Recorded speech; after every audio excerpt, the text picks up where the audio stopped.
नमस्कार, देश प्रदेश के इस खास शो में आपका बहुत बहुत स्वागत है। मैं हूं आपके साथ जया कौशिक। बात कर रहे हैं पंजाब की, जहां भटिंडा देहाती विधानसभा क्षेत्र से आम आदमी पार्टी के जो विधायक हैं अमित रतन, उनको विजिलेंस ने गिरफ्तार किया है।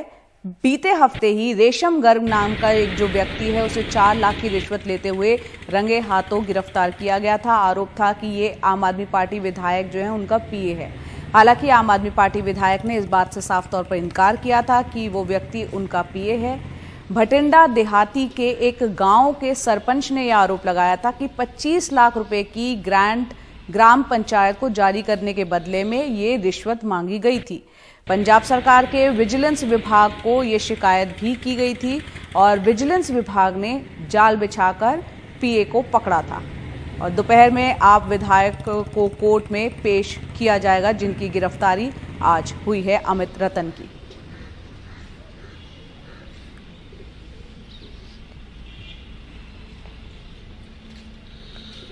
और अब बात करते हैं महाराष्ट्र की, जहां पर उद्धव ठाकरे और एकनाथ शिंदे गुट के बीच जारी विवाद को लेकर एनसीपी प्रमुख शरद पवार ने चुनाव आयोग को निशाने पर लिया है। पवार ने कहा कि चुनाव आयोग ने पिछले दिनों जो फैसला दिया वो इस बात का उदाहरण है कि कैसे एक संस्था का दुरुपयोग किया जा सकता है।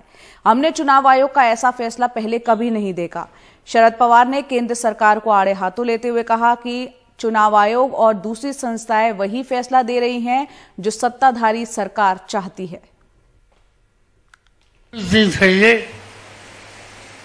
इलेक्शन कमीशन ने कुछ एक डिसीजन दे दिया। आज तक इलेक्शन कमीशन के सामने कई इश्यूज गए, शिकायतें गई, मगर इलेक्शन कमीशन ने ऐसा कभी डिसीजन लिया है हमने देखा नहीं कि एक राजनीतिक दल उस राजनीतिक दल के नेतृत्व के हाथ से निकालकर और किसी के हाथ में दे देना। इससे पहले कल महाराष्ट्र में शिवसेना पर कब्जे की लड़ाई में सुप्रीम कोर्ट ने उद्धव ठाकरे गुट को कोई तात्कालिक राहत तो नहीं दी, लेकिन उनकी याचिका पर सुनवाई करने को वो तैयार जरूर हो गया। इससे शिंदे गुट के हाथ पांव कुछ बंद जरूर गए हैं। महाराष्ट्र में शिवसेना को लेकर चल रहे सियासी घमासान का एक और पहलू सुप्रीम कोर्ट तक चला आया है। उद्धव ठाकरे ने पार्टी का निशान शिंदे ग्रुप को देने के चुनाव आयोग के फैसले के खिलाफ जो अर्जी लगाई थी उस पर सुप्रीम कोर्ट सुनवाई करने को तैयार हो गया है। सुप्रीम कोर्ट ने शिंदे और चुनाव आयोग को नोटिस जारी कर 2 हफ्ते में जवाब मांगा है। गंभीरता इसकी देखते हुए और जिस तरह से इलेक्शन कमीशन का रिजल्ट आया, हमने एसएलपी दाखिल किए। उन्होंने कल एसएलपी को एडमिट करने के वक्त ही उन्होंने कहा था कि हम इसको लिस्ट करने से पहले हम पढ़ेंगे, और पढ़ने के बाद आज उन्होंने ये किया है। उन्होंने पूरा पढ़ने के बाद इस नतीजे पे पहुंचे कि हम जब तक इसको सुनते हैं तब तक परिस्थिति जो भी रहेगी वो जिस तरह से आज है उसी तरह से बरकरार रखिए। ये हम सुनेंगे, उसके बाद में इस पर निर्णय करेंगे। लेकिन सुप्रीम कोर्ट ने चुनाव आयोग के फैसले पर रोक लगाने से इनकार कर दिया। शिंदे गुट द्वारा पार्टी के बैंक खाते और संपत्ति के टेकओवर पर रोक की गुहार भी नहीं मानी। निवडणूक आयोग अदालत के पास चुनाव आयोग के फैसले पर स्टे मांगा गया था, जिसे कोर्ट ने नकार दिया। शिवसेना और धनुष बाण पर चुनाव आयोग के फैसले को कायम रखा है, इसलिए आगे जो सुनवाई होगी उसके बाद फैसला होगा। लेकिन आज की स्थिति में चुनाव आयोग का फैसला शिवसेना नाम और चुनाव चिन्ह किसका, इस पर उनकी मांग को खारिज कर दिया है। महाराष्ट्र की राजनीति एक ऐसे नाजुक मोड़ पर है जिसमें सबकी निगाहें अदालत के फैसले पर टिकी हैं और दांव पर चुनाव आयोग का फैसला है। सवाल है, बाला साहब ठाकरे की विरासत उनके अपने परिवार को वापस मिलेगी या फिर बगावत कर चुके शिवसैनिक के पास ही रहेगी। उद्धव गुट के लिए राहत बस यही है कि सुप्रीम कोर्ट के दखल के बीच शिंदे ने भरोसा दिया है कि उद्धव गुट के विधायकों पर अयोग्यता की कार्रवाई नहीं होगी, लेकिन उनके हाथ क्या आएगा ये जानने में वक्त लगेगा। सुप्रीम कोर्ट में जो कुछ हो रहा है वो देश में पहले न कभी किसी ने सुना न कभी देखा। लिहाजा सुप्रीम कोर्ट को इस मामले में फूंक फूंक कर कदम रखना होगा, क्योंकि वो जानता है कि उसका आने वाला फैसला देश की राजनीति के लिए एक नई नजीर साबित होगा। मुंबई से सुनील सिंह और दिल्ली से कैमरा पर्सन अशोक महाले के साथ आशीष भार्गव, एनडीटीवी इंडिया।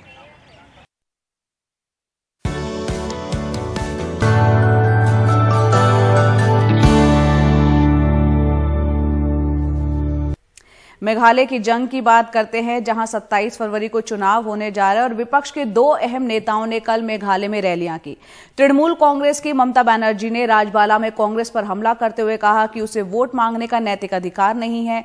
उधर शिलोंग में कांग्रेस के नेता राहुल गांधी ने रैली की और यह आरोप लगाया कि गोवा की तरह मेघालय में तृणमूल चुनावों में बीजेपी के लिए वोट काटने के लिए आ रही है। दोनों नेताओं का दावा था कि बीजेपी से सिर्फ वही लड़ सकते हैं। देखते इस पर रिपोर्ट।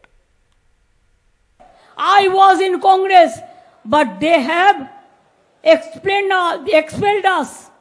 मेघालय के राजबाला में एक विशाल चुनावी रैली में ममता बनर्जी ने दावा किया कि 2024 में बीजेपी का सफाया हो जाएगा। लेकिन बंगाल की मुख्यमंत्री यहीं नहीं रुकी, उनके निशाने पर कांग्रेस भी थी। उधर 350 किलोमीटर दूर शिलोंग में राहुल गांधी पूर्वोत्तर में अपनी पहली चुनावी रैली संबोधित कर रहे थे। I was in Congress, but they have expelled us from the party because we are fighting the battle. We are fighting the battle against Sauntabaran. We are fighting the battle against BJP like anything. You also know the history of the TMC.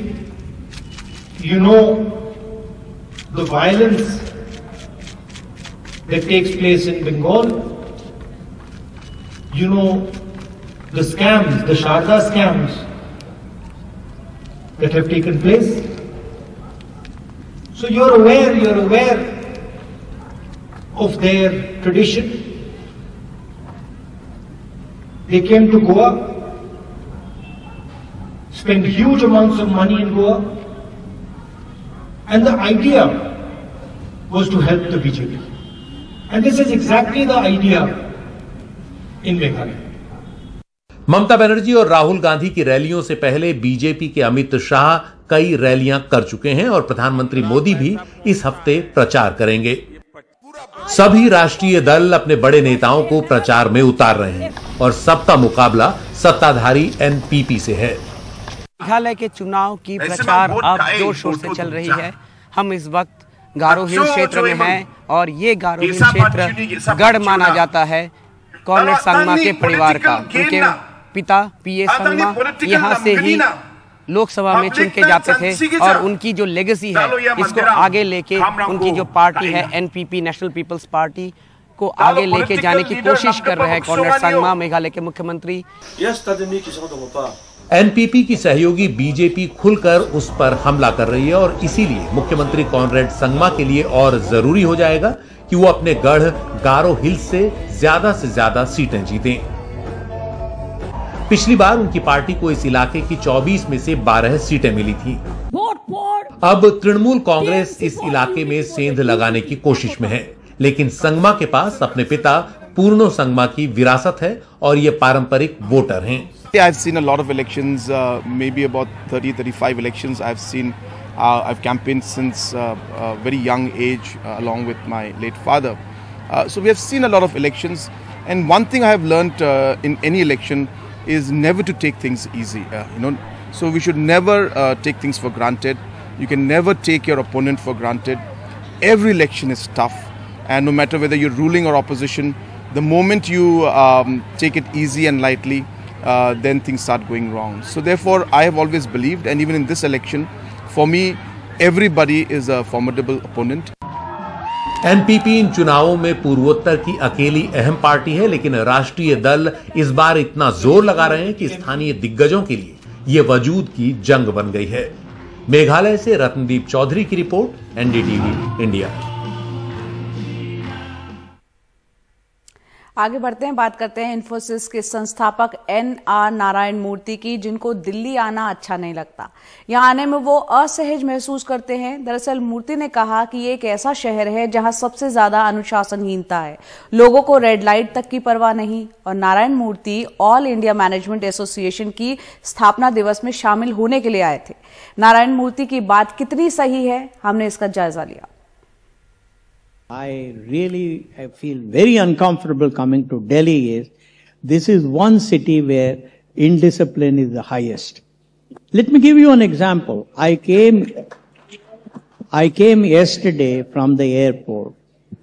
At a red signal, there were so many cars, so many motorbikes, scooters, violating the red light without a single care. I think if we can't even wait a minute or two just to move forward, do you think those people will wait if there is money?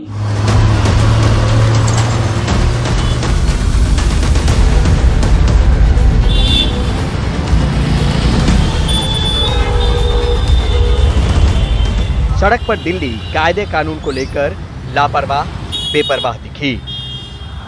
हड़बड़ी इतनी कि red light तक की परवाह नहीं। बत्ती का इशारा है रुकिए, मगर रफ्तार पर ब्रेक लगाने को तैयार नहीं। लापरवाही का आलम महज रेड लाइट जंप तक नहीं सिमटा है। कहीं वन वे सड़क टू वे में तब्दील है, लिहाजा जीवन बचाने वाली एम्बुलेंस जाम में जकड़ गई। उत्तर पूर्वी दिल्ली का ये जाम सिर्फ कंस्ट्रक्शन के चलते नहीं, ट्रैफिक नियमों की अनदेखी और पहले निकलने की होड़ की वजह से भी है। और राजधानी में ये आलम आम है। बाइक पर ट्रिपल लोडिंग, कहीं दो ने हेलमेट नहीं लगाई तो कहीं एक ने। मानो कहीं एक पर दो फ्री जैसा ऑफर हो तो कहीं दो पर एक। जरा इनको देखिए, रॉन्ग साइड में भी खुद को कितना राइट रखकर निकलने की कोशिश। गलती पर सवाल करो तो कुछ हाजिर जवाब हैं तो कुछ भागने में कामयाब। हेलमेट को लेके क्या कहेंगे आप लोग? आप तो पहने हुए हैं, पीछे नहीं पहने हुए हैं। कोई बात नहीं, तो चालान कटवा दे। सुरक्षा के लिए भी तो जरूरी है। अरे सुरक्षा का भूल गया घर। हेलमेट को लेके क्या कहेंगे सर? लगाना चाहिए नहीं लगाना चाहिए? अरे मैं यहाँ पे बैठा है, लगाना चाहिए। हाँ लगाना चाहिए। तो यहाँ पर ये बिना नहीं है, स्टैंड पे उतर जाएंगे वहाँ, यही से उतरना है। हेलमेट को लेके क्या कहेंगे? आप तो पहने हुए, बाकी पीछे कोई नहीं। वैसे दिल्ली में ट्रैफिक नियमों की अनदेखी करने वाले 20 से 25 हजार लोगों का चालान रोजाना कटता है, पर फिर भी नियम तोड़ने वाले सुधर नहीं रहे। सख्ती सुधारती तो है, पर सलीका खुद से ही आता है। सवाल महज पैसे और चालान का नहीं, जिंदगी का है। संभल कर चलेंगे, कायदे कानून को समझेंगे तो सुरक्षित रहेंगे। कहते भी है ना, हड़बड़ी में गड़बड़ी और दुर्घटना से देर भली। नई दिल्ली से परिमल कुमार, NDTV इंडिया।